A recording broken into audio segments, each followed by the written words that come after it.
ज्ञानोबराय ही जुन्या काळातली संत, तुकोबराय पुढचे, नाथबाबा पुढचे, सुखोबराय, गोरोबा काका, साध्वी जनाबाई,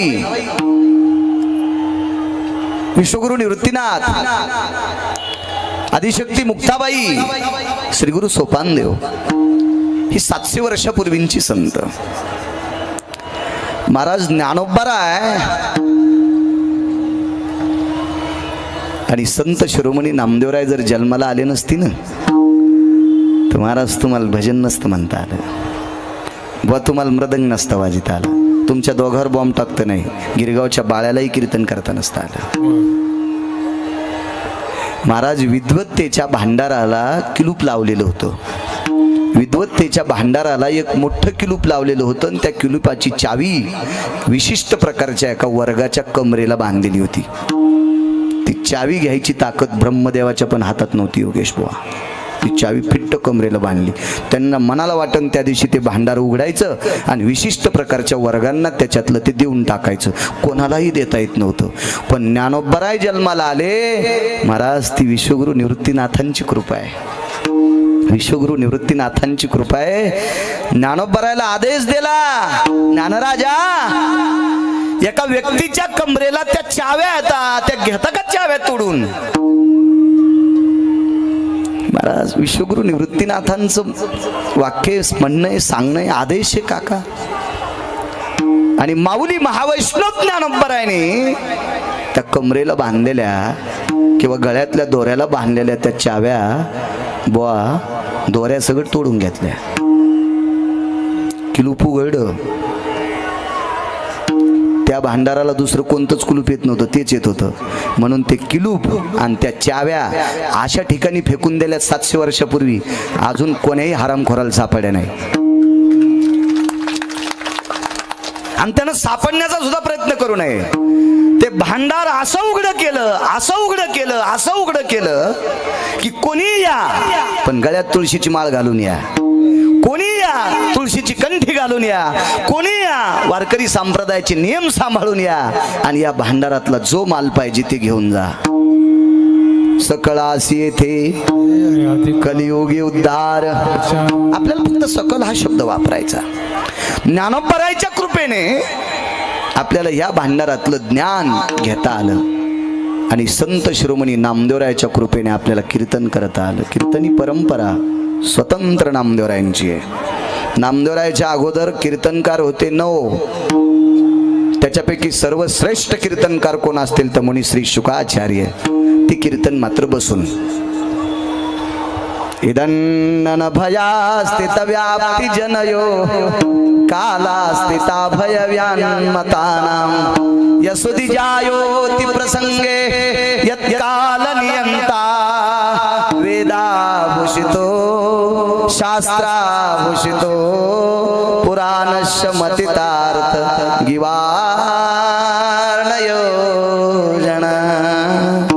सर्वश्रेष्ठ कीर्तनकार 9 पैकी 1 नंबरचे कीर्तनकार कोणी 8चा उल्लेख करत आहे पण एका ठिकाणी 9चा आलाय. त्याच्या सर्वश्रेष्ठ कीर्तनकार कोण असतील तर 4 ब्रह्मवेत्त्यापैकी मुनी श्री शुकाचार्य. आणि तुम्हा मला कीर्तनकार होता आलंय ती संत शिरोमणी नामदेवरायांची कृपा आहे. त्या नामदेवरायावर कृपा त्र्यंबक राजाने केली. 12 ज्योतिर्लिंगापैकी एका औंढा नागनाथ फिरविले देऊळ जगा माझी ख्याती नामदेवा हाती दूध प्याला. या वारकरी संप्रदायाचे संस्थापक अध्यक्ष भगवान शिवशंकर आहेत. त्या त्र्यंबक राजाची कृपा नामदेवरायावर झाली. महाराज तिथेही चाव्या उघडू देत नव्हते पण या त्र्यंबक राजाने या नागनाथाने माझ्या विश्वनाथाने नामदेवरायावर कृपा केली. जिकडं जिकडं तुम्ही थांबताल तिकडं तिकडं माझ्या मंदिराचं तोंड होईल. कल्पना करा त्या दिवसपासून तुम्हाला मला कीर्तन करता येते. ही नामदेवरायाची आणि ज्ञानोबरायाची आपल्यावर कृपा आहे, आपल्यावर उपकार आहे. ऐका, ज्या ज्ञानोबरायाने विद्येचं भांडार उघडं केलंय म्हणून तुम्हा मला ग्रंथ वाचवता येतात. जर ज्ञानोबराय जन्माला आले नसते ना तर गीता नसती वाचित आली. एक सांगू राजू, तुम्ही 18 पगड जातीच्या लोकांना गीता वाचिता येते हिंदू संस्कृतीतल्या सोडून द्या. या देशाचे APJ अब्दुल कलामांकडे काय पद होतं? राष्ट्रपती, या पवित्र भारत देशाचे राष्ट्रपती APJ अब्दुल कलाम यांना सुद्धा गीता वाचण्याचा छंद होता. म्हणजे या देशातल्या इस्लाम धर्माच्या माणसानं सुद्धा गीतेचा प्रचार करावा, धर्माचा प्रचार करावा. धर्मरक्षक नाही बरं आपण महाराज, कधी कधी धर्मरक्षक पदवी टाकायची नाही. आपण धर्मरक्षक नाहीत, आपण धर्मप्रचारक आहेत. धर्मरक्षक पदवी त्यानंच टाकायची ज्यानं धर्मासाठी बलिदान दिलं पाहिजे, त्यानं धर्मरक्षक नाव टाकलं पाहिजे. अन्यथा मोठी लोक आपल्याला नाक वाकड करून हसतील. विठाला विठाला.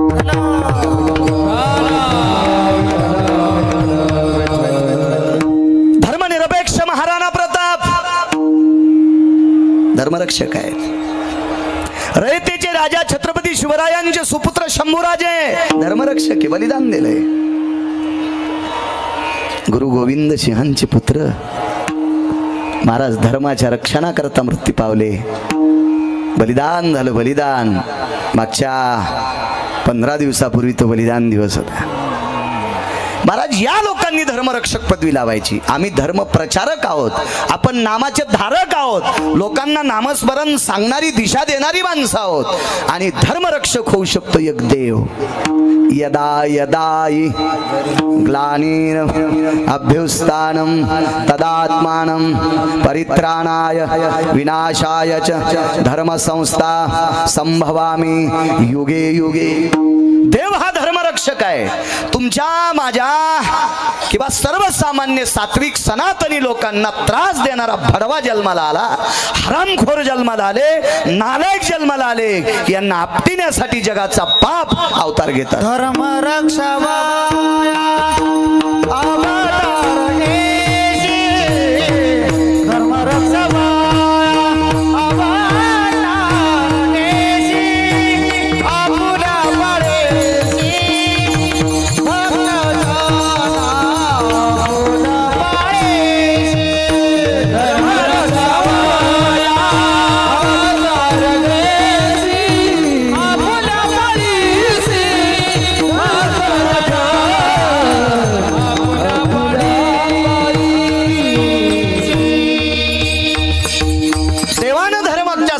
करता अवतार घ्यावा. आणि देवानेही काही काही लोक पाठवून दिले. शंभूराजे धर्माच्या रक्षणाकरता पाठवले. महाराणा प्रताप धर्माच्या रक्षणाकरता पाठवले. गुरु गोविंद सिंह धर्माच्या रक्षणाकरता. अजून 27 लोक आहेत, पण एखाद्या सगळ्या गोळ्या घेतल्या की रिॲक्शन येत असतं. विठाला विठाला विठाला.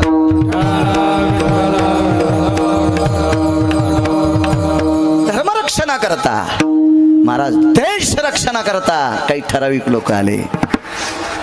भगतसिंह, राजगुरू, मदनलाल धिंगरा. काय महाराज, ही लोक देशाच्या रक्षणाकरता आली. यांना देशभक्त म्हणायचं, देशभक्त. यांच्यामुळे आपल्या भारत देशाचं अस्तित्व जिवंत आहे, ढवळ्या कपड्यावाल्यांमुळे नाही. विठाला विठाला.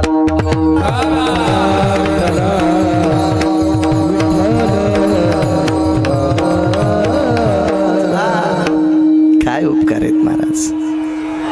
विश्वगुरु निवृत्तीनाथांचे उपकार किती मोठे.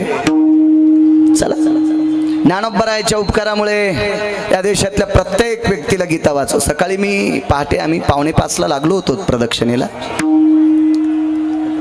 सामान्य पोरं होती, सामान्य, पण ते रस्त्याने गीता गुणगुणत होते. गीता खरं तर त्यांच्या अंगावर अशी पांढरी शुभ्र कपडे नव्हती, स्वेटर घातलेली होती. थंडीचा थोडासा एवढीशी काही लाट नव्हती, पण थंडी होतीच थोडीशी. पण एक चिमुकली अशी फारशी मोठी नव्हती, नुकतीच त्यांच्या ओठावर कुठंतरी रोम आलेली लेकरं होती, पण ती गीता फुटफुटत होती. हे सर्वात मोठे उपकार कोणाचे असतील तर माऊली महावैष्णव ज्ञानोबरायांचे महाराज. त्यांचे उपकार आहेत, त्यांचे उपकार आहेत. पण ज्ञानोबराय आपल्याला कोणामुळे भेटले माहिती आहे? इथल्या मालकामुळं, इथल्या मालकांमुळे भेटलेत. ऐका पुढे ऐका. गीता हा महाभारतातला पर्व काळ. 700 श्लोकाची गीता सोन्याच्या रथात पंढरीतल्या मालकाने एका अर्जुनाला सांगितली. किरीटिकामधेनुचा पाडा, किरीटी रे कामधेनुचा पाडा.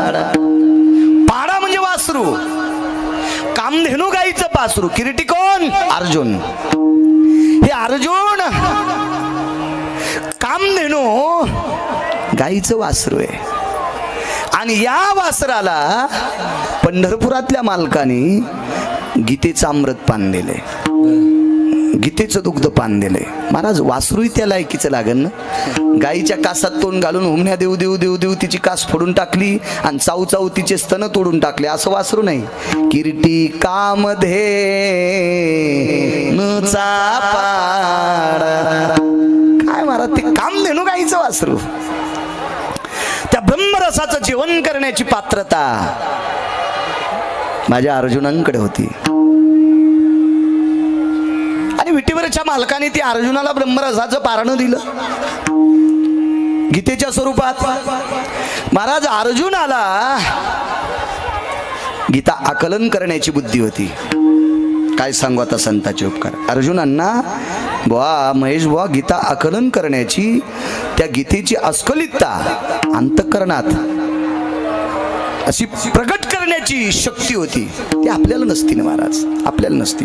तुम्हाला एक सांगू का, अर्जुनावर देवाची कृपा झाल्यामुळे ती कळाली. काही काही लोकांवर कृपा होती. तुम्हाला 2 रात्री माहीत असावा. एका रात्रीला ब्रह्मरात्री म्हणतात आणि एका रात्रीला विष्णू रात्री म्हणतात. 2 लोकांना देवाची कृपा झाली. श्रीमद भागवत एकानं सांगितलं आणि एकानं ऐकलं. सांगणारे शुकदेव आणि ऐकणारे राजा परीक्षिती, पण 2 रात्रीचे अधिकारी ठरले. एका रात्रीमध्ये देवानं आतमध्ये प्रवेश केला आणि शुकदेवांना दर्शन दिलं. भागवत सांगणाऱ्याला पोटात दर्शन दिलं बरं आईच्या. 12 वर्षापासून बाळ जन्माला येत नाही. महाराज महर्षी व्यासांनी वटिका मातेची कथा सांगितली देवाला आणि सांगितलं, प्रभू 12 वर्ष झालं माझी पत्नी गरोदर आहे आणि ती बाहेर येत नाही, बाळ बाहेर येत नाही, काय करावं. भगवंतानी आतमध्ये जाऊन प्रवेश केला आणि मुनी श्री शुकाचार्यांना उपदेश केला, या बाहेर जगाच्या उपदेशाकरता या या या या या या. आणि बघा उत्तरा माता गरोदर असताना 4.5 महिन्याचा गर्भ होता. फरक किती येतो, 12 वर्षाचा गर्भ आणि हा 3.5 महिन्या 4.5 महिन्याचा गर्भ. तो 4.5 महिन्याचा गर्भ पोटात किती मोठा असतो. गायनिक एखादे डॉक्टर असतील तुमचे मित्र, त्यांना विचारा. हो, 4.5 महिन्याचा गर्भ किती मोठा असतो, त्याचे डोळे किती मोठे असते, त्याचं शरीर किती मोठं असते, बहुत छोटा असतं ते. त्या छोट्या चिमुकल्या डोळ्यांनी आतमध्ये जगाचा बाप पाहला. महाराज कृपा झाली भागवत ऐकण्याची आणि कृपा झाली भागवत सांगण्याची. आणि प्रत्यक्ष रथात एक भारदस्त वय असताना त्या वयामध्ये जगाच्या बापानं सोन्याच्या रथामध्ये रहमरामध्ये अर्जुनाला गीतेच्या बाबतीत सांगावं. महाराज हे अधिकारी लोक आहेत. विठाला विठाला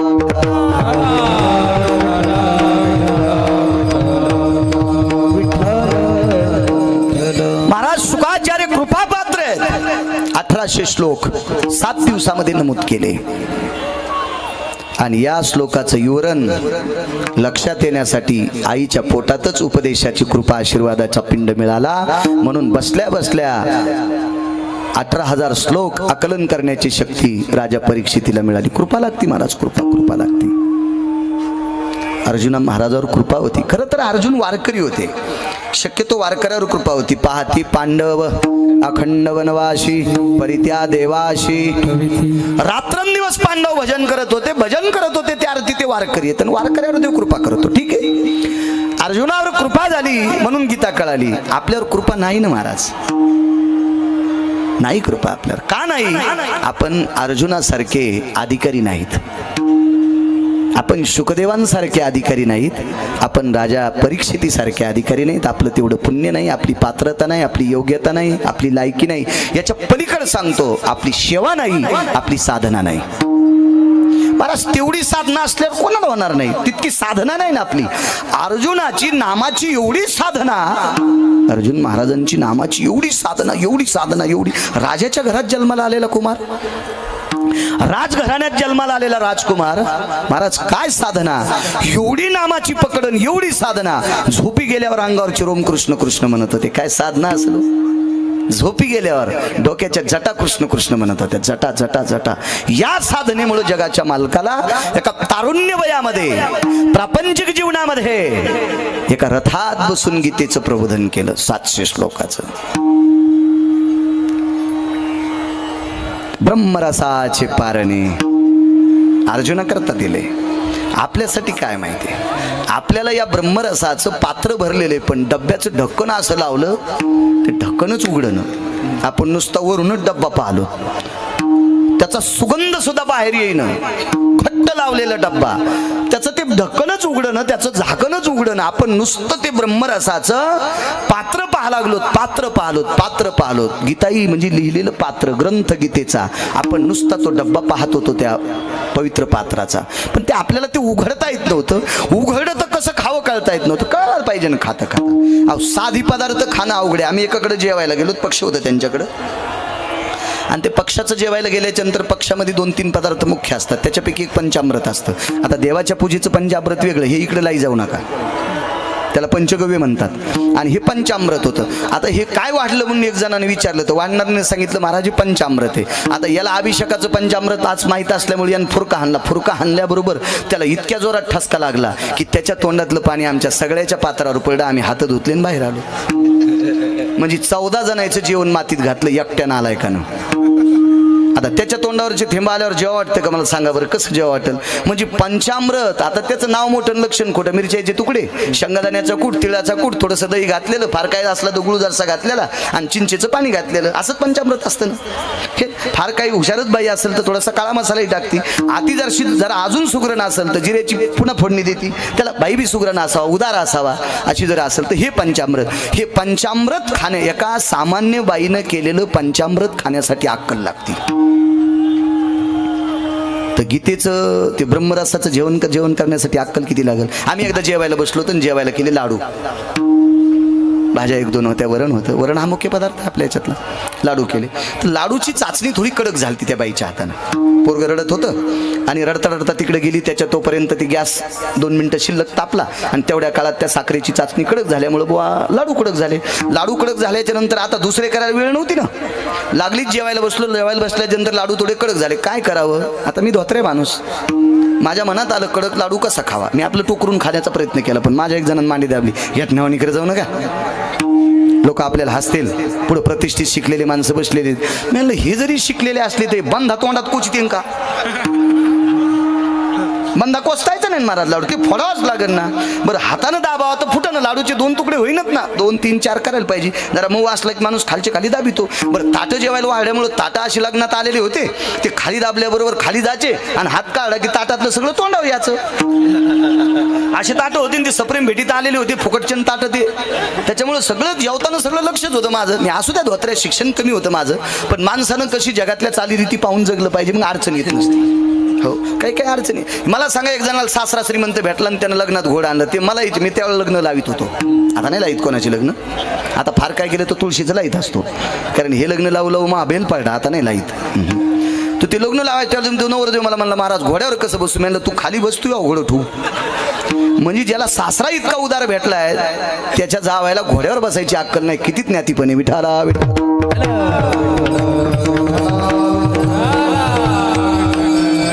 मला लाडू संपायचा होता. मला काही शुगर नाही, बीपी नाही, कुठली काय आजार नाही, काय नाही. रोज 2 गावचं खातो तरी पण अजून काही बिमारी नाही, कुठलीच बिमारी नाही, काय नाही. लाडू मला असं खावं वाटलं. मला वाटलं हा खाल्ल्याचं, कारण त्याच्यात तुपाचा वास येत होता, चांगलं तूप होतं गाईचं. म्हणलं हा पहिला खाल्ल्याशिवाय बाई दुसरा वाढीत नसती. इतकं मात्र पक्का लक्षात ठेवा, ध्यानात ठेवलं पाहिजे. जो पदार्थ आवडतो का तो अगोदर उडीला पाहिजे, त्यावेळेला पुढच्याला कळतं याला आवडायलाय.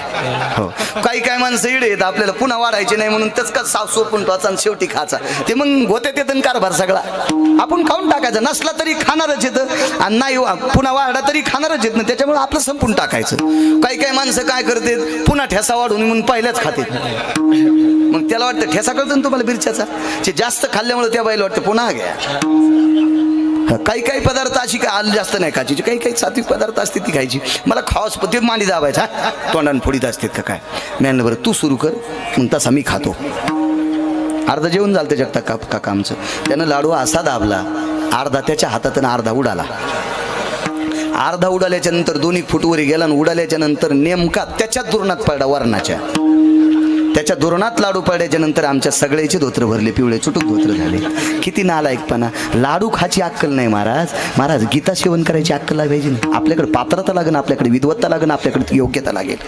महाराज ती योग्यता माझ्या अर्जुनांकडे होती, ती योग्यता माझ्या अर्जुनाकडे होती. म्हणून त्या ब्रह्मरसाचा आनंद अर्जुनाने घेतला. पुढे ज्ञानवरायांचा जन्म झाला, पुढे तुकोबारायांचा जन्म झाला. नामदेवराय, चोखोबाराय, नाथबाबा, सावदा महाराज, सेना महाराज, कबीर महाराज, मीराबाई, गोरोबा काका, विश्वगुरु निवृत्तीदादा, नाथ, आदिशक्ती मुक्ताई साहेब, सोपान देवांचा जन्म झाला. महाराज या सगळ्या संतांना असं वाटलं की हे ब्रह्मरसाचा डब्बा आहे, हे पात्र आहे, आपण सगळे आस्वाद घेतो. पण आपल्याला हे विश्व पुढे या भारतीय संस्कृतीत, या महाराष्ट्राच्या मातीमध्ये, या पवित्र भारत देशातल्या या सात्विक सदाचारी भोळ्या भाबड्या जनतेला या ब्रह्मरसाचा आनंद मिळावा, अशा माझ्या विश्वगुरु निवृत्तीनाथांना तो भाव प्रगट झाला. आणि माझ्या विश्वगुरु निवृत्तीनाथांनी डोळे झाकले आणि काय देवाला विनंती केली असेल पंढरीतल्या मालकाला. कारण विश्वगुरु निवृत्तीनाथ हे नाथ परंपरेतले तरी असतील, तरी पण हे याच्याकरता त्या परंपरेत गेले, ती परंपरा वारकरी संप्रदायात आणायची. वेगळे दुकानं मांडायचा प्रयत्न करू जाऊ नका. आणि तुम्हाला सुद्धा विनंती करतो, ज्ञानोबाराय तुकोबारायच्या राज्यातल्या वारकऱ्यांनी सेपरेट दुकानावर माल घेतलाच नाही पाहिजे. माल घेतला पाहिजे होलसेल, आणि होलसेल दुकाने ते वारकरी संप्रदायाचे. विठाला विठाला.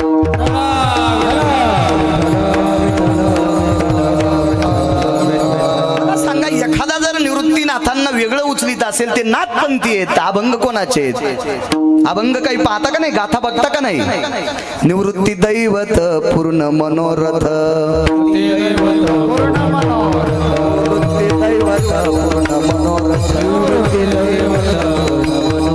पांडव कृतार्थ कृष्ण नामे,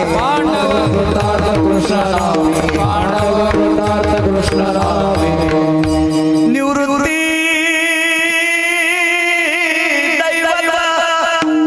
रे पूर्ण मनोरथ, पांडव कृतार्थ कृष्ण नामी, देखिला माय चक्रभुज स्वभावी, वारुथे वागवी अर्जुनाचे, नैवम गिरगावकर लिखितम. निवृत्ती दैवत माझ्या निवृत्ती विश्वगुरु निवृत्तीनाथांचं सौरभ काय दैवत आहे? विटेवरचा मालक. कशाहून? पांडव कृतार्थ कृष्ण नामे, त्याचं एक नाव आहे कृष्ण. म्हणजे निवृत्तीनाथांनी सगळी एकत्रित करून घेतली. हा विश्वात सर्वात मोठा आगळा वेगळा नाविन्यपूर्ण संप्रदाय कोणता असेल, तो वारकरी संप्रदाय. बाकीच्या संप्रदायाला वाईट म्हणण्याची गिरगावच्या बाळ्यात लायकी नाही, पण या संप्रदायाच्या तराजूत बसायची पण कोणाची लायकी नाही. हा, सोबत बसायची लायकी आहे. तराजू किती असतात? 2. आता एक निगलीकरणचे द्या, एक एकच सोडून. पहिलं टेकलं की डाबड्याचं तोल काढायचं, काय टेकलं ते टोपलं फोपलं, त्याचं माप बाजूला बाजार करायचं, मग त्याच्यात टाकायचं. पण पूर्वी तराजूच 2 होते महाराज, विकासोबत 2 तराजू होते. या तराजूत माप टाकायचं आणि याच्यात माल टाकायचा काका. कारण माप 21 होते, मेयम सांख्यम, एक एक करून मोजलेलं, मधात घालून मोजलेलं, तुल्यम तोलून मोजलेलं, 21 माप बस झाले. 3 बाकीचे घरी गेले पा. विठाला विठाला.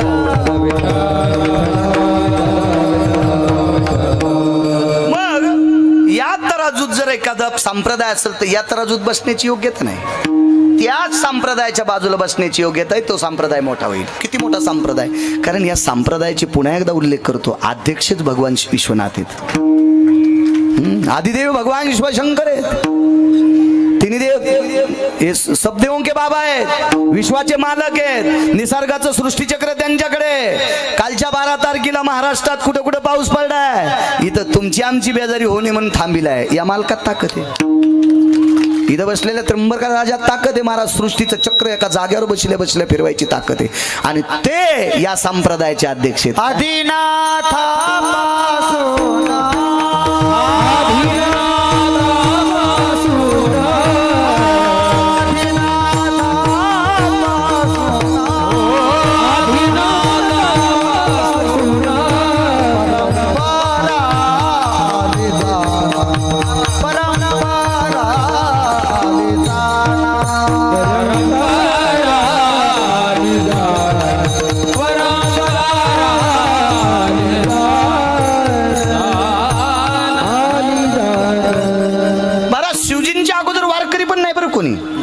एका जनार्दनी वैष्णव शिरोमणी वारकरी संप्रदाय. याच्या पलीकडचं सांगू का, शिवजींच्या अगोदर भजनही नाही. याच्या पलीकडे सांगू, शिवजींच्या अगोदर वारी पण नाही.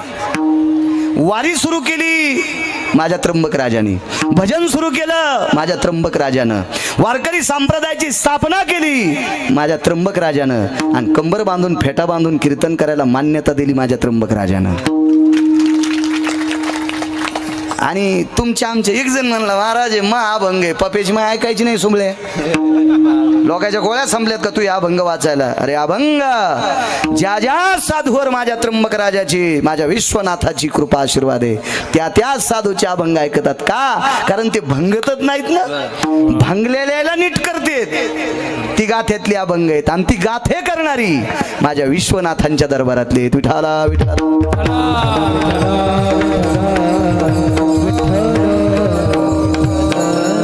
माझ्या विश्वगुरु निवृत्तीनाथांनी विश्वनाथाला विनंती केली, विटेवरच्या मालकाला विनंती केली, महाराज श्री गुरु निवृत्तीनाथांना वाघाच्या रूपामध्ये देव भेटावा, वाघाच्या रूपात अनुभूती द्यावी. मी मगाशीच ऐकले एक वाक्य छोटंसं मोबाईलवर, हा लावलं होतं अजय, मी ते ऐकत होतो, आनंद वाटला. वा, काही काही माणसांची वाक्य फारशी गोड असतात महाराज, गोड असतात. कधी कधी संप्रदायात बोलत असताना संप्रदायावर ट्रेस देऊन अलंकारित भाषेनं जर बोललं तर होद्यान संप्रदाय मोठा. संप्रदायाला अलंकारला येत नाही तर घरच्याला अलंकारला होते. आमच्याकडे 27 लाखाची गाडी सुंबड्या, काय गाडी चाटायला ना आलाय का. अरे या संप्रदायातली लोक विमानात बसत होते, ह्या टपऱ्या विमानात नाही. पाणी द्यायला कमी कपडे घातलेले बाया ह्या विमानात नाही महाराज, त्या विमानात बसायचे जे विमान शबरी करता थांबायचे. तुझं चित्र कुठेहून येवोनी मार्गे उतरिले सिमुनी, शरभंगू जाता विमानी, म्यारे म्यारे म्यारे प्रार्थनी पुसिले. त्या विमानात आपली लोक बसत होती आणि ते वर्णन करायचं. हे टपरे टुपरे याचं नाही वर्णन करायचं. विठाला विठाला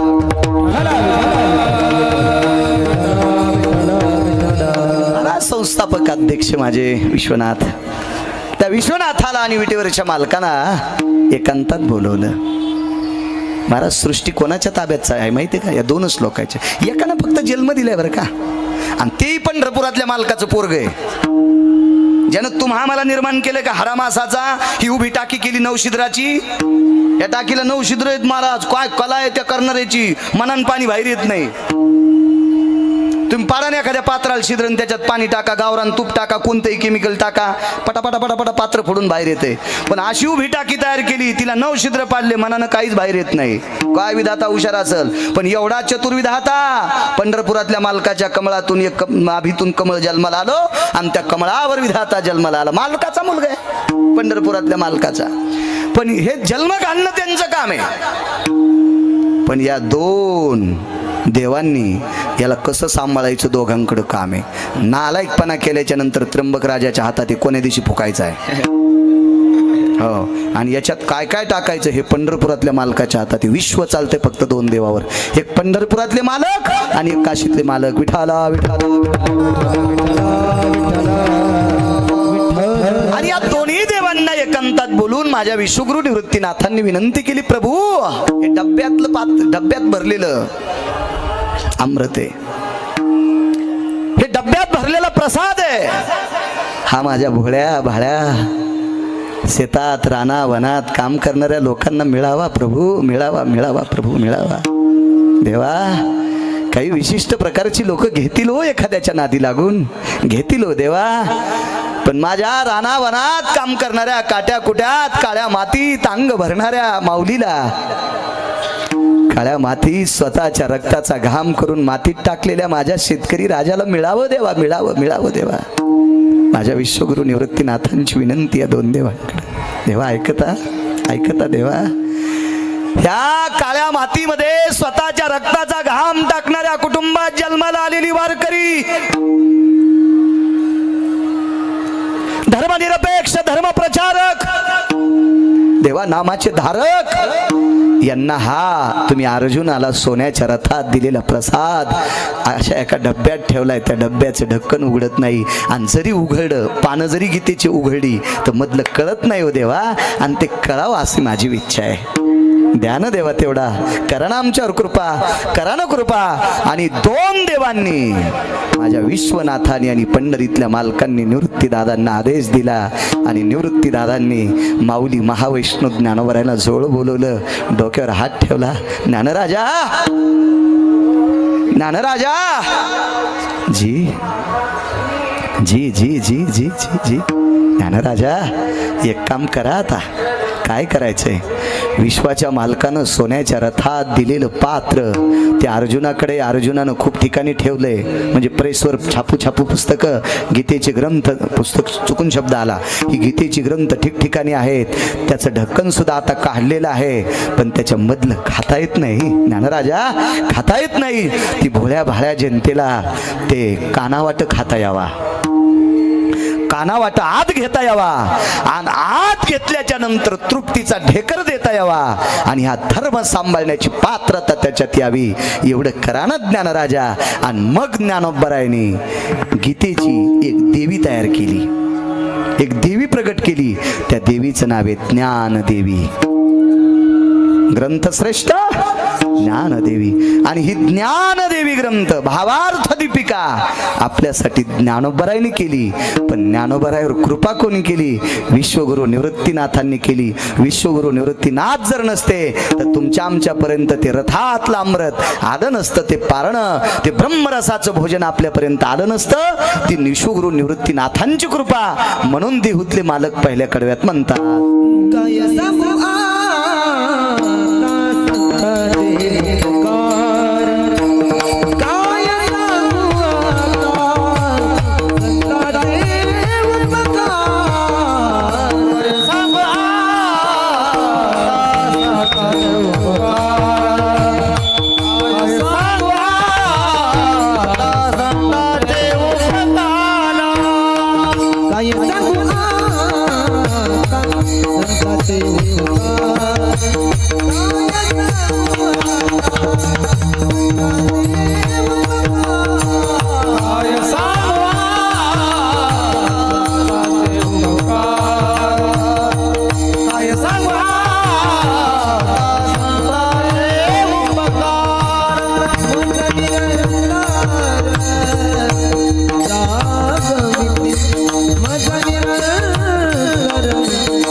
आणि तिघं पण धोत्रात येत. मला वाटतं आपल्या संप्रदायातल्या लोकांना लय जोर आला ना तर कधी मध्ये 8 दिवस रानात उघडीच राहत जा. हो, दाट एखादा ऊसगीस लावायचा आणि सारे कपडे फुकून द्यायचे आणि त्या ऊसात हप्ताक्स राहायचं. पण कीर्तनात मात्र धोत्र घालूनच याचं. विठाला विठाला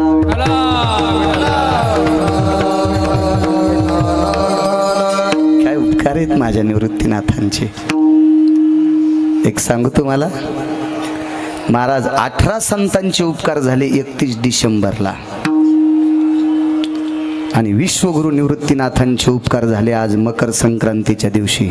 उपकार आहे का गिरगावच्या बाळाचे? हे फार ज्ञानी नाही, पण तुम्हा सात्विक सदाचारी पुण्यशील श्रोत्यांची माझ्यावर कृपा आहे म्हणून मी बोलत असतो. महाराज, पाश्चिमात्य संस्कृती 31 डिसेंबर भारतीय संस्कृती नाही. आपलं शालिवानी शक नाही ते. आपलं गुढीपाडव्याच्या दिवशी नववर्ष सुरू असते. पण एखादी गोष्ट शिल्लक करता त्याबद्दल एखाद्या बाईनं गव्हाची कणिक शिल्लक झाली म्हणून चपात्या केल्या, पण फारच शिल्लक झाली म्हणून जरशा पुऱ्या तळल्या, आणि फारच शिल्लक झाली म्हणून पुन्हा त्या पिठात जरसा गुळ घातला आणि त्याच्या गोड पुऱ्या केल्या. त्या 7-8 दिवस टिकत्यात. चपाती नाही टिकायची काका जास्त दिवस. करू द्या करू द्या करू द्या करू. तसं 31 डिसेंबरला जरी तुम्ही फटाके वाजित असाल, काही नाविन्य देत असाल, तर मी काही तुम्हाला वाईट म्हणणार नाही. तुम्ही जरशी 4-2 पुस्तकं शिकलेले आहेत आणि त्या शिकल्याच्या बळावर तुमचे घोडे बिना लगामाचे दामटायले दामटा ना, काय हरकत नाही. पण एके दिवशी पडून थोत्तर फुटू नये म्हणजे इतकं लक्षात ठेवा. फार चुकीचं काम करतो. आपल्यावर कृपा आहे महाराज संतांची. सहज आजच्या मकर संक्रांतीमुळे आठवलं मला. मी 31 डिसेंबरला परिक्रमेहून आल्यावर माझी पहिली महिन्याची वारी होती. ती माझ्या 2 वाऱ्या तिकडे गेल्या परिक्रमेला असल्यामुळं, माझ्या महिन्याच्या 2 वाऱ्या गेल्या. तर मी ज्या वेळेला 31 डिसेंबरलाच एकादशी आली, लक्षात घ्या, मागची शुद्धवारी 31 डिसेंबरला आलती. तर 31 डिसेंबरला महाराज कोणाला पंचांग फिरता येते? तुमच्या आमच्या बापाची ताकद आहे पंचांगाची तिथी फिरवायची? काय लायकी आपली? महाराज, पंचांगातले अक्षर बदलण्यासाठी सरस्वतीची कृपा लागते. आणि सरस्वती तुमचं आमचं ऐकायला काय ती रिकामी आहे का? सरस्वती फक्त ज्ञानोबाराय, तुकोबाराय, नामदेवराय, चोखोबाराय, नाथ बाबा सावता महाराजांचं ऐकती, विश्वगुरु निवृत्तीनाथांचं ऐकती. आणि सरस्वतीला सांगितलं, बाई बाई, या महाराष्ट्राच्या मातीतले तरुण पोरं सात्विक वारकऱ्यांच्या कुळातले आहेत, परमार्थिक आहेत, आध्यात्मिक आहेत, वारकरी संप्रदायाच्या पिंडातले वासर आहेत. हे 31 डिसेंबर चुकीच्या दिशेने साजरा करायले, म्हणून एक काम कर, तारखीवर 31 तारखेला एकादशी आण. म्हणून 75% पाप महाराष्ट्रातलं संपलं. 75% चुकीचा, 25% तरी भडव्यानं नालायकपणा केलाच हरामखोरायनं. विठाला विठाला विठाला.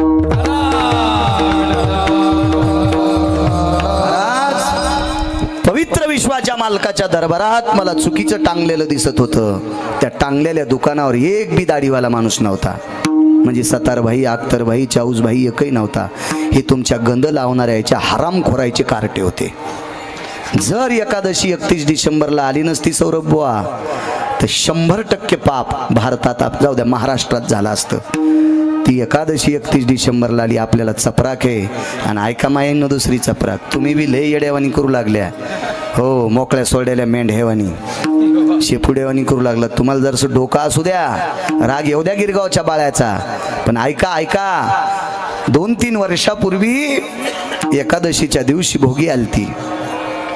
2-3 वर्षापूर्वी एकादशीच्या दिवशी भोगी आली. आणि भोगीच्या दिवशी सर्व भाज्या एकत्रित करून खात असतात. एक लक्षात ठेवा माझ्या माईंनो, वांग हे संप्रदायाच्या वेद आणि पुराणाच्या क्रमानुसार, शास्त्राच्या नुसार निषेध पदार्थ सांगितलं. वांग मादक दृष्टीत येते. लसूण, मसूर, कांदा आणि वांग 4 पदार्थ 7 दिवस भागवतकारानं खायची नाही. तो जर भागवत सांगत असेल तर बरं का. मसुराची डाळ सुद्धा 7 दिवस खायची नाही. एरवी नाही, एरवी नाही. वांग एरवी निषेध नाही, भागवतात निषेध सांगितलं.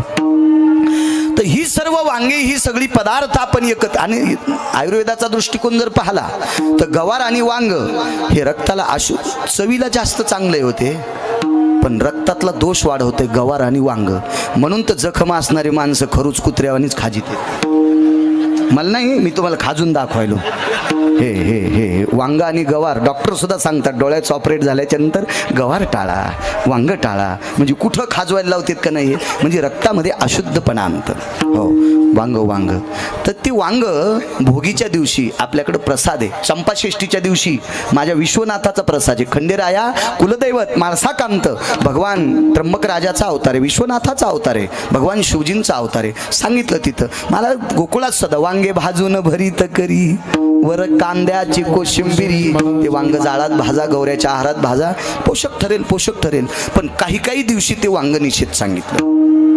एकदा अकबर आणि वांग्याची भाजी. मी उपकार सांगतोय आपल्यावर. कालच्या 31 डिसेंबर आलेली शुद्ध एकादशी आणि आज आलेली मकर संक्रांती एकादशीच्या दिवशी का, याचा थोडासा सिद्धांत आहे का. मी त्रास देणार, नंतर फराळ करायचा आहे तुम्हाला. वारीतलं कीर्तन हे असं काही फार घंटा 2-4 घंटे करावं असं काही नसतंय. विठाला विठाला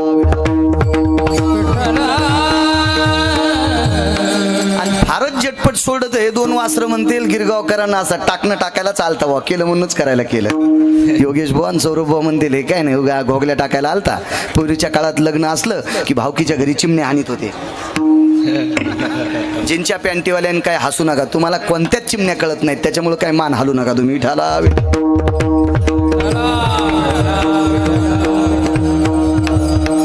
तुम्ही हसा जा.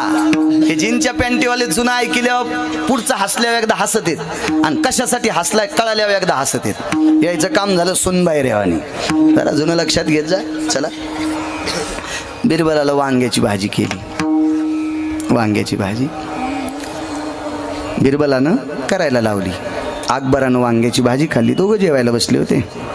जेवायला बिरबलाच्याच घरी होतं. मला वाटतं बिरबल नसन तिथं जेवायला जात, इतकं मात्र छाती ठोकून सांगेल. पण बिरबलाकडे बादशाह मात्र जेवायला येत होता हेही मात्र छाती ठोकून सांगेल. आणि बिरबलाकडे वांग्याची भाजी केली आणि बादशाह एवढी भाजी खात होते, एवढी भाजी खात होते. शेवटी बिरबलानं पत्नीला सांगितलं, प्रिये आता वांग्याची आणूच नकोस, कोशिंबीर आण, भात आण, तूप आण, वरण आण, पोळी आण, दुसरी भाजी आण. पण बादशाहने लगेच पाहिलं, बिरबल येई शाखो ना. तर बादशाहनं ती इतकी भाजी खाल्ली, इतकी भाजी खाल्ली, इतकी भाजी खाल्ली. बादशाह संध्याकाळी 9 बाऱ्या उठले.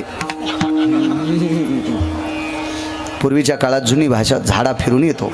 काय भाषा आहे महाराज, माणसं शिकलेली नव्हती पण भाषाचं मर्मज्ञ काय, झाडा फिरून येतो. हो, बहिर्दिशेला जाऊन येतो, बाहेरून जाऊन येतो. काय माणूस श्रीमंत वाणी महाराज, काय श्रीमंत, काय श्रीमंत. त्याचा अर्थ किती गोड आहे. माणसं पूर्वीची शिकलेली नव्हती म्हणून त्यांना येठणे म्हणू नका. या 4-2 पुस्तकं शिकलेल्या सुंबळ्याला शिकून एकत्र राहता येत नाही. महाराज 4-4, 2-2, 2.5 पिढ्या सगळ्यांची लग्न होईपर्यंत एकत्रित राहत होते. हे कमी शिकलेल्या लोकांचा अधिकार होता. हो, सख्या बहिणीचं लग्न होस तरी एकत्र राहत नाही. हळद फिटली किती कुरकुले आणि गालाची लगेच म्हणती 2च तोंडान खिचडीन बोंड. चला बाजूला. इतकी नदीच्या पलीकडे अक्कल गेली, कोण्या नदीत धुवायची सुद्धा अक्कल नाही. जुन्यांना नाव कसं ठेवता महाराज.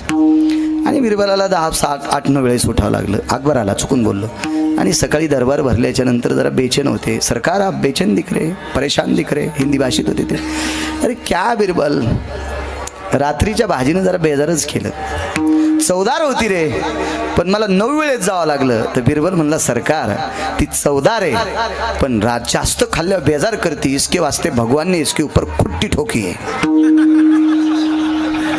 म्हणून वांग्याच्या मुंडक्यावर एक देठ ठोकलाय, निबरडक ती खुट्टी होती. खुट्टी देव इतका हुशार आहे, याच्या डोक्यावर खुट्टी ठोकली, जरा हिशोबात खात जा. विठाला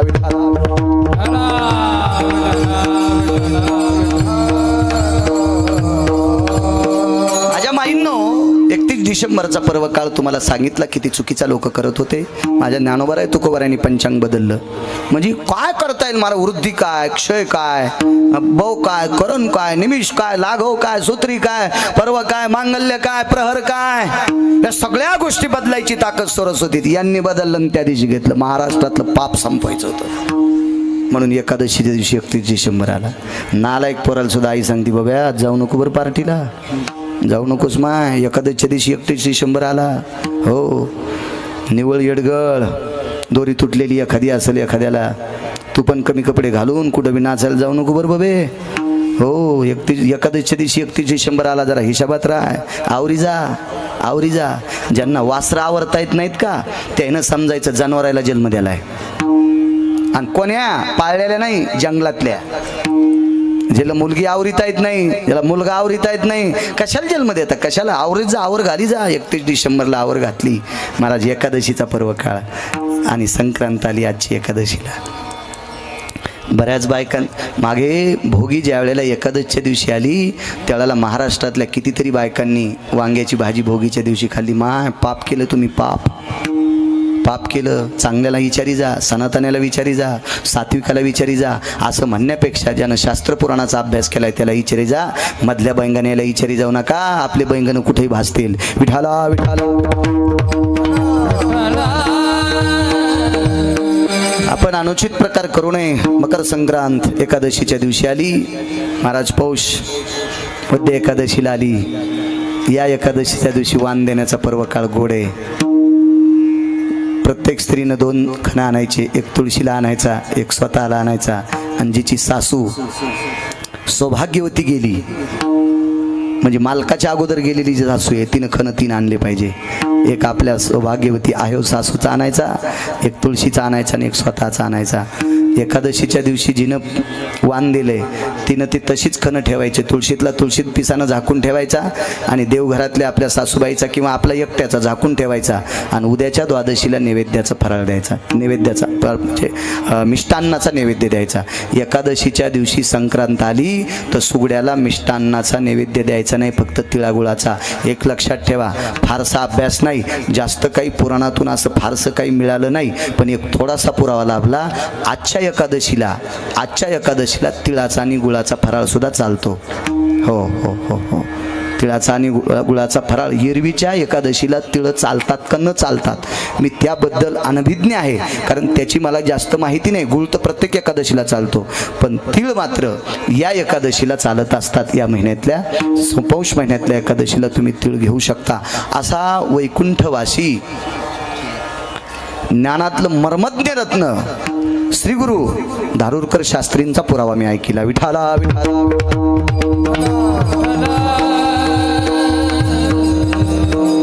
आज तुम्ही सौभाग्यवती माऊल्यांनी इथं माझ्या त्र्यंबक राजाच्या दरबारात, विश्वगुरु निवृत्तीनाथांच्या दरबारात, इवन महाराष्ट्रातली सर्व निष्ठावंत वारकरी इथं आलेले आहेत. अशा पवित्र भूमी सर्व देवता जिथं आहेत, सर्व गंगा जिथं आहेत, मा गंगेच्या रूपात, कुशावरती मातेच्या रूपात महाराज अहिल्या आईसाहेब इथे आहेत.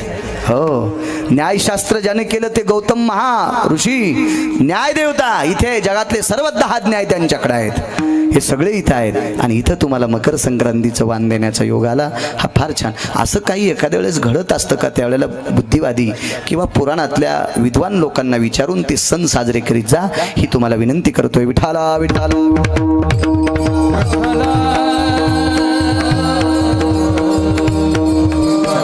ही बी आपल्यावर निवृत्तीनाथांची कृपा आहे.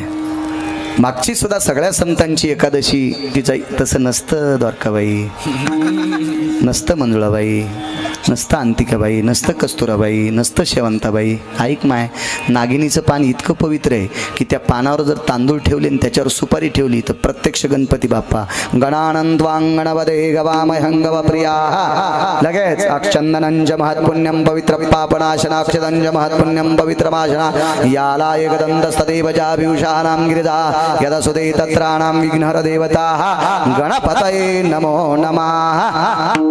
27 वर्षापूर्वी हेच करीत होता, आता करीत नाही महाराज मी. आता बलिदान मला आता नाही करीत, पण कार्ड माझं चांगलं आहे ना, ते डिलीट होत नाही म्हणून तर मोबाईलला पण तेच कार्ड वापरतो. मोबाईल सुद्धा तेच, याच्यातलं कोणाचं येत नाही, याचं कोणतंही बटन दाबा दुसऱ्याला जात नाही. इमानदार मोबाईल आहे ते. हो, दुसरा घ्यायला काय माझ्याकडे पैसे आहेत त्याचा काही विषय नाही, पण आता म्हातारपणी कशाला गाऊन घालू. विठाला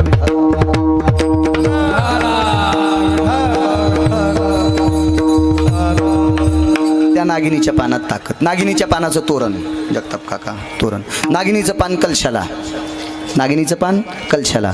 पण नागिनीचं पान एकादशीच्या दिवशी जर आमंत्रित केलं तर अशुद्ध विडा भक्षिता.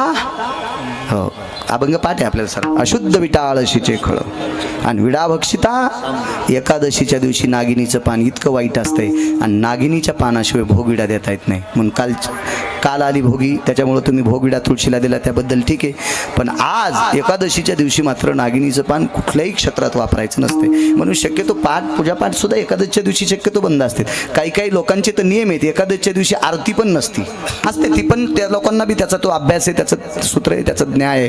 कारण काही गोष्ट स्थापित करायचा वरुण असतो, वरुणासाठी नागिनीचं पान लागतं. म्हणून नागिनीचं पान एकादशीच्या दिवशी अपवित्र सांगितलं याच्याकरता ते टाळतात. फार फार फार मोठे सूत्र आहेत. काही काही गोष्टी अशा येतात. महाराज देवाला स्नान घालणारा तांब्या जो असतो का तो तांब्याचं पात्र असते, म्हणजे धातू तांब म्हणजे लाल रंगाचा तांब्या, कलरचा नाही, म्हणजे तांब्याचा तांब्या किंवा तांब्याचा गडू हा किती पवित्र आहे. पण या तांब्याच्या पात्रात गोमूत्र किती पवित्र आहे. जगातला कुठलाही विटाळ गोमूत्र शिंपलं की जाते, पण गोमूत्र आणि तांब्याचा तांब्या एकत्रित आला की अपवित्र होतंय. हा पुराणाचा सिद्धांत आहे. म्हणून काही काही गोष्टी टाळत जा. असे ज्या वेळेला सण येतात का त्यावेळेला डोकं वापरी जा, आपली विद्वत्ता वापरी जा. बाई नाहवाचा सण आहे, आज काय होतं पुरणपोळ्या करायला. तसं नसतं ग बाई, तू काही मेंढी नाहीस, तू काही शिळी नाही, येडेवानी करू नकोस. विठाला विठाला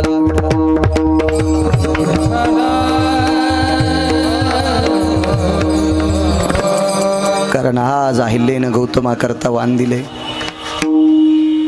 त्या अहिल्येला एकादशी आहे, त्या गौतमाला एकादशी म्हणून पुरणपोळी खाऊ शकत नाहीत. आज विटेवरच्या मालकासाठी रुक्मिणी आईसाहेबांना वाण दिले. त्र्यंबक राजांच्या धर्मपत्नी गिरिजा मातेनं वाण दिले. सत्यलोका हा विधाता ब्रह्मदेवाची पत्नी सावित्री यांनी वाण दिले. इंद्रासाठी शचीने वाण दिले. महाराज या सगळ्या लोकांनी माऊल्यांनी आपल्या पतीसाठी वाण दिले. पण आज मात्र नैवेद्य पुरणपोळीचा त्या करू शकत नाहीत, कारण आज एकादशी आहे. इतकी हरिदिनी मोठी आहे, एवढा पवित्र पर्व काळ आहे. आणि या पर्व काळावर अशी काही सण आले तर जास्त काही असे वेगळं वेगळं किती गिरून आपल्या समाजामध्ये कलुषित, आपल्या धर्मामध्ये कलुषित वातावरण निर्माण करून उद्याच्या मुली हे कलुषित वागून त्यांना काय करावं हे सुधारणार नाही. याच्याकरता तुम्ही मोठ्यांनी चांगल्यांचं ऐक जा, ही तुम्हाला विनंती. विठाला विठाला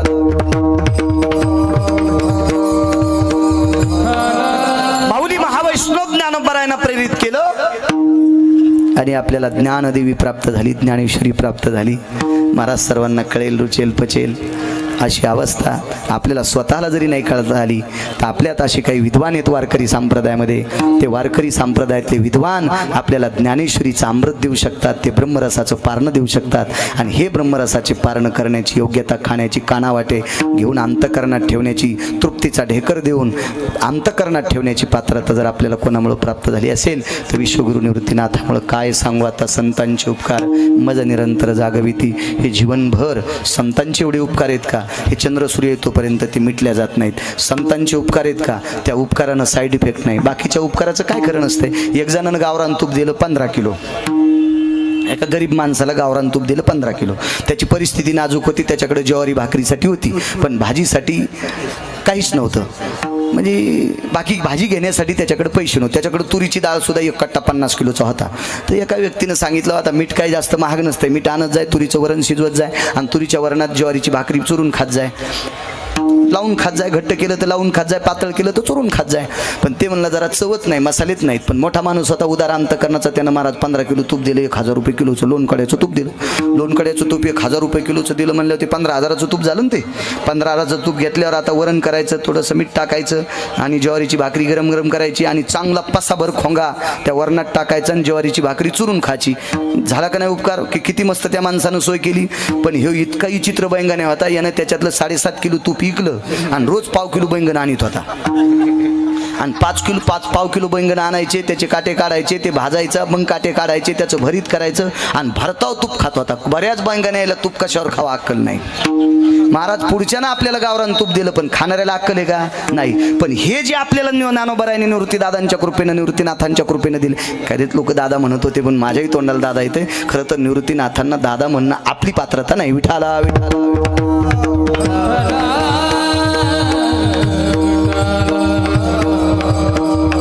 संतांनी केलेल्या उपकाराचं सूत्र. माऊली महावैष्णव ज्ञानोबरायांची कृपा किती मोठी बघा. बघा निवृत्तीनाथांचा आशीर्वाद किती मोठा. एका बाईला 7-8 मुली झाल्या. आता 9व्या वेळेस आपल्याला 8व्या वेळेस 9व्या वेळेस मुलगा पाहिजे अशी तिची भावना होती. तिची म्हणण्यापेक्षा तिच्या नवऱ्याची होती. बरं आता दोघांनी भावना व्यक्त करत जावा, पण हे आपल्या हातात नाही ना. जगातला कोण डॉक्टर आहे त्याच्या हातानं पोरगण पोरगी होती? नाही नाही नाही नाही. अशा काही औषधं आहेत का? अद्याप नाही. बरं असे असते तर मोठ्या लोकांनी पोरी हो दिल्या असत्या का? नाही. बरं ठीक आहे. तुम्ही पण जास्त हो दिल्या असत्या का? नाही. मग तुमच्या पाहुण्याने पण हो दिल्या असत्या का? नाही. मग तुमची पोरं इथंच वेगवेगळे कपडे घालून बसावं लागले असते का? नाही. तुम्ही कशालाही माना आली तर होच म्हणते. हा किती विचित्रपणा झाला असता मला सांगा ना. महाराज विश्वाचा मालक विश्व समतोल ठेवण्यासाठी कोणाला मुलगी द्यायची, कोणाला मुलगा द्यायचा, हे सगळं आता बोंबलते. आता लोक पोरीच देणार, देणारच आहेत ना. ते फक्त पाहून देतील. आता पोरीच्या बापायला बी इतकं मोठं गंडल आलंय, ते जमिनीवाल्याला पोरी देणार. ते नोकरीवाल्याला द्यालेत. आणि काही काही पोरीचे बाप तर इतके नालायक आहेत, आमच्या मुलीला जमीन असावी, 5-25 एकर बागायती शेती असावी, पण ती शेतीत जाणार नाही. नाही जाऊ द्या, पण तिच्या बापाला आणि तिच्या माईला जिथं त्या जमिनीत आम्ही फुकू. आणि त्या जागेवर तू ह्या पोरीचं लग्न लावू. हरामखोरा, तुझी पोरगी जर त्या शेतीत जाणार नाही तर पोरगी करायची कशाला? काय अंगाला चिटकून घ्यायची का ती जमीन? जमीन पाहिजे कशाला? किती नालायक पण आहे हो. जमिनीचं सूत्र किती मोठं आहे, किती मोठं सूत्र आहे, किती मोठं. मला सांगा, एक जण म्हणला जमीन परवडत नाही, इकरी आहे का? आणि संध्याकाळी इकरी निघलेली, उजडायच्या आधी सौदा व्हायला जमिनीचा. जमीन नुसती जरी पडून ठेवली तर काजू बदाम पिकिल्यापेक्षा तिचे 5 पटीनं भाव वाढते. शेतीला खराब म्हणी जाऊ नका. हे गिरगावच्या बाळ्याचं ऐका, विठाला असं मधात निघतं. मला गव्हाला पाणी देता देता गवत उपटायचा नाद आहे. रुपयाचे पैसे वाचत आहेत म्हणून बाजूला सरकवतो. एका बाईला मुलगा, तिच्या नवऱ्याला मुलगा पाहिजे होता, पण तिला जे होलं ती समाधान मानित होती. पण झाली पोरगीच. पोरगी झाल्याच्या नंतर त्या बाईनं काय करावं, आपला प्राण वाचण्यासाठी देवबाप्पाला आपलं बोलवलं. माझ्यासारखा देवबाप्पा होता येडपट. माझ्या पुढे दक्षिणेचं गठुडं टाकलं. मी लगेच म्हणलं राजाला, तुम्हाला मुलगा झाला बरं का? पण ते दक्षिणेच्या लालची मुलगा नव्हता, देवबाप्पा नव्हता बरं का, हे ध्यानात ठेवा. हा, त्या देवबाप्पाला काही माणसं काही बी ऐकून घेतात. सांगायला बाळू महाराज चला, नाही नाही नाही नाही, ते देवबाप्पा दक्षिणेच्या लालचीचे नव्हते. त्या देवबाप्पाच्या लक्षात आलं राणी आणि या होणाऱ्या मुलीचे प्राण वाचावा याच्याकरता राजाच्या कानात सांगितलं, माननीय राजे साहेब तुम्हाला मुलगा झालाय, पण लग्न होईपर्यंत त्याला पाहता येत नाही. राजा म्हणला, मरुस तर पाहत नाही, पण पोरग झाले ना. झाली ती पोरगी. आता हे दाईला बी सांगितलं होतं, इकडं तिकडं तोंड हलू नकोस. दाई म्हणजे कोण माहिती आहे का? ती ढवळ्या कपड्यावाली. तुम्हाला दाई शब्द कळायचा नाही, तुम्हाला नर्स कळती. हां, कारण कीर्तनाला, भागवताला, रामायणाला, शिवपुराणाला दम नाही. आपलं कळत नाही. प्रसूती शब्द शिकलेल्या 99% पोरीला कळत नाही. डिलिव्हरी कळती, प्रसूती कळत नाही. प्रसूती कळत नाही. बाळांपण तर कळणारच नाही. आपली जुनी शब्द आहे ना, आपली फुकून दिली आणि शकत बसली माणसं आणि दुसऱ्याच्या अंगाला चिटकिले. हो, इंग्रजानं काही दिवसापुरतं राज्य केलं तर अजून डिलिव्हरी शब्द आपल्याकडे पक्का चिटकला. प्रसूती शब्दच गेला. हो, प्रसवां भविस्थिता कन्यारत्न ततेवच सुते शुभवजायते नेम प्रसवनं क्रिया यथा काला तथा जायो यत मिद्यानां पर्वनिस्ततः सौभाग्य भवकांक्षिणीः यत कुलवान कुलस्त्रिया यत भव यत मंडित आरजवो यत मुहूर्ता प्रथम चरणे यावत नक्षत्रे तथा विनिहो माध्यास्तु तत नक्षत्रो पर्वकालाः द्विदचरणे यत अमुकां नाम्ने यत शर्मण्ये तथा कन्यारत्न प्रसवसो गुणत्रय. अशी पत्रिका लिहित होते. मुलगी झाली अशी पत्रिका लिहायची, मुलगा झाली अशी पत्रिका लिहायची. कळच न महाराज. हे सगळं सगळं सगळं सगळं सगळं सगळं सगळं सगळं कोणतं कानी सर्टिफिकेट, आमकानी सर्टिफिकेट, सगळं इंग्रजीतच बोलायची सवय. इंग्रजीच्या विरोधात बोलतोय असं नाही, पण इंग्रजी भाषा ही लोणचासारखी खाची. शिकायची किती माहिती आहे का? डोंगरा इतकी पाठ करायची. इंग्रजी भाषा डोंगरा इतकी पाठ करायची, समुद्रा इतकी पाठ करायची, पण खाताना लोणचा इतकी खायची. आणि मराठी भाषा इतकी पाठ करायची, रट्टावून चपातीसारखी खायची. म्हणजे जास्त मराठी भाषा बोलायची. आणि इंग्रजी भाषा लोणचा इतकी वापरायची. हे मराठी याचे नगरी किंवा माझा मराठाची बोल कौतुक, ज्ञानोबारायांची वाणी महाराज, तुमचं आमची काय कथा आहे. आणि मग ती गोष्ट झाकत गेली. पण आता झाकायची वेळ संपली. मुलगा असल्यामुळं त्याला सोयरीक पाहिली मुलीसोबत. आता हे मुळात कपडे घातल्यामुळं पोरगं होतं, मुलगी होती पण पोरगं दिसायचं. आणि सोयरीक कोणासोबत केली? पोरीसोबत. आणि 2 पोरीचे लग्न लावित असतात का? भागवतात जमतेत पार्ट केल्यावर. भागवतात पार्ट केल्यावर जमते. आणि भागवतात एक पोरगन पोरगी जर राधाकृष्ण गेले तर खरेच लग्न होते. जरा याची अक्कल जवळ ठोत जा. ते स्टेजवर बसलेला असते, त्याला काही समजत नाही खालचे कोण पार्ट केलेत. एक सुंदर दिसणारं पोरगन, सुंदर दिसलेली पोरगी, राधाकृष्ण केले. दोन्ही आडनावाचे 2 होते. आणि मंगलाष्टक भागवताच्या स्टेजहून, व्यासांच्या गादीहून मंगलाष्टक सुरू झाले. आणि अक्षदा तुम्ही फुलाच्या फेकल्या आणि तांदळाच्या फेकल्या. लग्न खरंच झालं ते, खरंच झालं ना. कुठं आपल्या गोष्टी आजमावत असताना कुठं डोक्याला असं घासीत जा. ह्या गोष्टी चुकीच्या होतात. काही गोष्टी अशा करायच्या नसतात. चला जाऊ द्या. मग आता ह्या 2 मुलींचे लग्न कसे लागावा? आता ब्राह्मणाच्या लक्षात आलं आपलं भांडं उघडं पडतंय. आपण 2 जीव वाचण्यासाठी किंवा दाईचा प्राण वाचण्यासाठी, तिघी वाचण्यासाठी, या महाराष्ट्रातल्या मातीतील यांच्यासाठी आपण चूक बोललो. पण आता काम नाही. ह्या तिघीला सांगितलं आपण 4 जण जाऊन परवरेच्या तीरावर देहत्याग करू. उपकार सांगतोय, उपकार. आणि 3 जण पोटाला दगड बांधून उडी मारणार. जात होते तेवढ्या अवकाशात एका मस्जिदीत एक भगवे कपडे घातलेला एक महात्मा दिसला. निवृत्तीनाथ श्री गुरु विश्वगुरु निवृत्ती निवृत्तीनाथ कृपा पात्र माऊली महावैष्णव ज्ञानोबा आहे त्या मस्जिदीमध्ये भगवे कपडे पांघरलेली बसली होती आणि ब्राह्मणाच्या लक्षात आलं मस्जिद म्हणावतं संन्यासी कसा आणि संन्यासी म्हणावतो मस्जिदीत कसा, पण चला मरायचंय, जाता जाता 2-3 गोष्टी केल्या पाहिजे.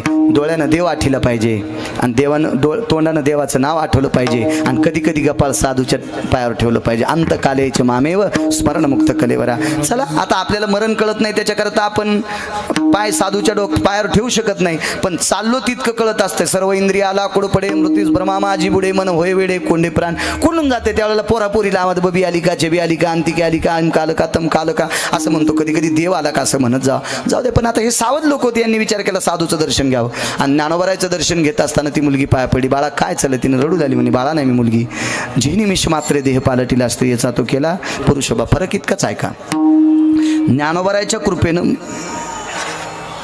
मुलीचा मुलगा केला. जी निमिष मात्रे स्त्रियेचा तो केला. गाढवाचे घोडे आम्ही करू दृष्टी पुढे ते मुलगा केला. आणि जर ज्ञानोबारायच्या कृपेनं तो मुलगा झाला नसता तर राजाला अपमान, या चौघायचा देहदंड, सगळ्या गोष्टी. महाराज ज्ञानोबारायची कृपा झाली. काय सांगू आता संतांचे उपकार. म्हणून या जयपाल नावाच्या राजाचा फार एक आगळं स्थान होतं. आपल्या अनन्य साधारण महत्व होतो जयपाल. म्हणजे संप्रदायातला अध्यात्मातला एक कुशाग्र व्यक्ती होता. पण या संप्रदायामध्ये ही राजगादी सांभाळण्यासाठी आम्हाला वंशाचा दीपक असावा ही त्याची भावना होती. पण त्या प्रधानाच्या म्हणण्यानुसार त्याची भावना इतकी टोकाला गेली की शेवटी जर मुलगी झाली तर मी तुला मारीन. या युकोपाला उतरलेला राजा हा मोठी माणसाच्या न चुका होत असते. तुम्हाला एक सांगू का? नाचणाराच चुकतोय, गाणाऱ्यात माणसाचा अंतरा चुकल, वाजणाऱ्याचा ठेपा चुकन. महाराज जो याच्यात येतच नाही त्याचं चुकन कसं? यावं लागेल ना. आपण माणूस हा चुक, आपण काय देवतोडेचे सर्वज्ञ आहो. ते कुठं चुकलाय, ते सुद्धा कुठं चुकलाय. तर तुमची आमची कथा काय?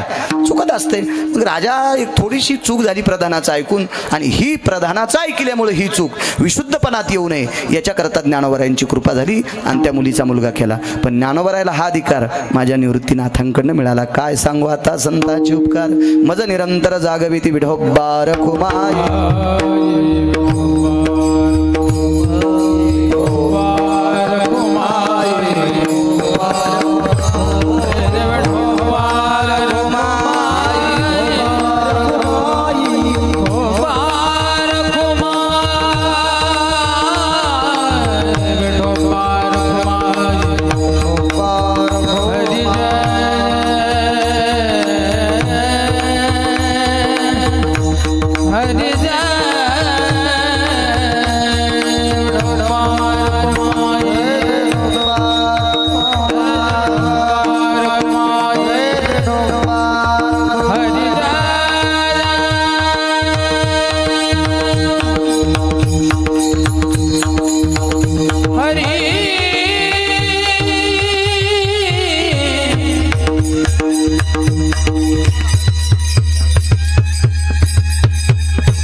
चालत असलेला वंशवारी विश्वगुरु निवृत्तीनाथांचा हा वारीचा सोहळा परमपावन त्र्यंबक राजाच्या विश्वगुरु निवृत्तीनाथांच्या दरबारामध्ये मलाही येण्याचा योग येतो. आदरणीय सौरभ महाराज तथा आदरणीय हरिभक्तीपरायण आमचे योगेश महाराज, त्यांच्या या कर्तव्यांकानुसार चालत असलेला हा गोडसा सोहळा आदिशक्ती माता तिच्या पंचक्रोशीतून तुम्ही चालत आलेली माझ्या निवृत्तीनाथांची भक्त, त्र्यंबक राजाची भक्त, मोठ्या श्रद्धेनं माझ्या मायमावल्या आणि तुम्ही साधक मंडळी येता. गोड असं वर्तन त्या दिंडी स्वच्छतेचं चालतंय. महाराज काही तीर्थावर सुद्धा यांनी काही तरुण निर्माण केले, स्फूर्त केले. ते तरुण सुद्धा तयार झाले आणि ते तरुण तीर्थाला सुद्धा शुद्ध करण्याचं काम करतात. तिथली घाण कचरा तुम्ही आम्ही टाकलेला ते येचून बाजूला फेकतात. महाराज स्वच्छतेचा वसा शासन सुद्धा सांगतंय, सरकारचं दरबारी लोक सुद्धा सांगतात, ही सुद्धा सांगतात आपला भारत, आपला महाराष्ट्र स्वच्छ असावा. हा अनुषंग, हा वारसा या निर्मल वारीमधून, या दिंडीमधून योगेश महाराज आणि सौरभ महाराज लोकांसमोर दर्शवितात. तुम्ही असं अनुकरण करा. या मंडपात कुठेही काडी कचरा पडलेला नाही. आपल्याला इतक्या घाण सवयी लागलेल्या आहेत. चांगल्या चांगल्या गाद्या लग्नात असल्या की तंबाखू खाणं आणि लगेच गादीचा कोपरा उचलणं आणि त्याच्या खाली थुकणं. अक्कल असली पाहिजे. या गादीवर पुन्हा कोणीतरी आपले नातेवाईक बसलेत. महाराज आपल्या क्षेत्रातल्या लोकांना सुद्धा जराशा लाजा वाटल्या पाहिजे. बैठकी भजनात तंबाखू लगेच घोंगडी खाली टाकी तू. हो, त्या जिबीला झोपी ती चुड सण सुमळ्या तिकडं कोणताला न खात जाय, पण भजनात नको खात जाऊन तिथंच घोंगडी खाली टाकी तू. बघा आपल्यावर घेतल्यावर किती यायची खसखस पिकली बघा ना. हां, किती उतू आले आहे का नाही. आणि त्यांचं बी खोटं नाही महाराज, उतू येण्याचे गरजेचे. कारण आपण आपल्या मायबापाच्या पायात सणावाराला पडतो, ते सुद्धा त्यांच्या मायबापाच्या सणावाराला पाया पडतात. पण आपण दिसले आपल्या कधी बी पाया पडतात म्हणून आपण लाजायला पाहिजे. आपण सुद्धा चांगलं वागलं पाहिजे. असो, हा स्वच्छतेचा संदेश, नामाचा संदेश.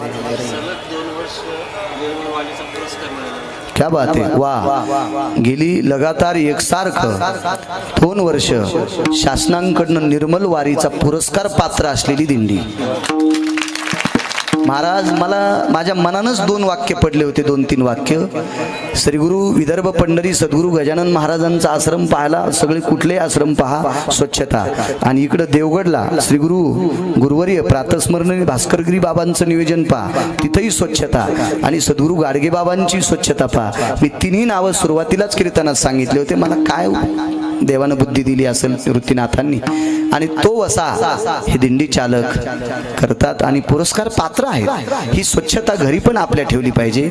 आपले सुद्धा अंगण झाडणं. एक सांगू का, मी परिक्रमा करत असताना ते केदू अण्णा वगैरे होते, आमचे आचारी बाबा शंकरराव सुद्धा होते आमच्यासोबत, रणजित काका आहेत. आणि आज बरीच मला तुमच्या भागातली खूप लोक होती, मला भेटली सुद्धा. ते अमोल सुद्धा भेटला आणि इथं जवळच गाव आहे तिथली सुद्धा मंडळी भेटली.